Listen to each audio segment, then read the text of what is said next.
ایک عام رات کے اندر ہم جاگ کر نفل پڑھیں، قرآن کی تلاوت کریں، ذکر و اذکار کریں، اپنے اللہ سے معافی مانگیں، دعائیں مانگیں، کثرت سے مانگیں۔ ایک ہے شب برات کی رات آئے یا شب قدر کی رات آئے، اس میں اللہ نے دوسری راتوں کی بنسبت اجر و ثواب جو ہے وہ زیادہ رکھا، یعنی 14 اور 15 کی جو درمیانی شب ہے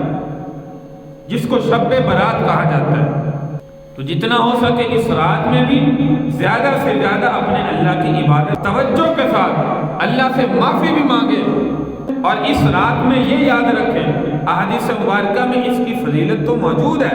لیکن اس رات میں خاص طور پر کوئی عبادت یہ یاد رکھیں شریعت کا حصہ نہیں ہے۔ جیسے اکثر مساجد میں اجتماع ہو جاتا ہے، لوگ مل کر باجماعت نوافل کی نماز پڑھتے ہیں، صلاۃ التسبیح کی نماز ہوگی یا اسی طرح کوئی اور عبادت ہوگی۔ شریعت مطہرہ میں یاد رکھیے شب برات کی رات کی فضیلت تو موجود ہے، لیکن کوئی عبادت کا خاص طریقہ متعین نہیں ہے کہ شب برات کی جب بھی زندگی میں رات آئے اس رات میں یہ عمل جو ہے وہ ضرور کرنا ہے، اگر نہیں کریں گے تو ہمارے ساری رات عبادت کرنے کا کوئی فائدہ نہیں، ایسا کوئی عمل ثابت نہیں ہے۔ تو لہذا اس رات میں تنہائی میں انفرادی عبادت ہے، آپ انفرادی عبادت کچھ وقت قرآن کی تلاوت میں گزار لیں، اسی طرح کچھ نفل تہجد کے نوافل میں گزار لیں، صلاۃ الحاجت کے نوافل میں گزار لیں،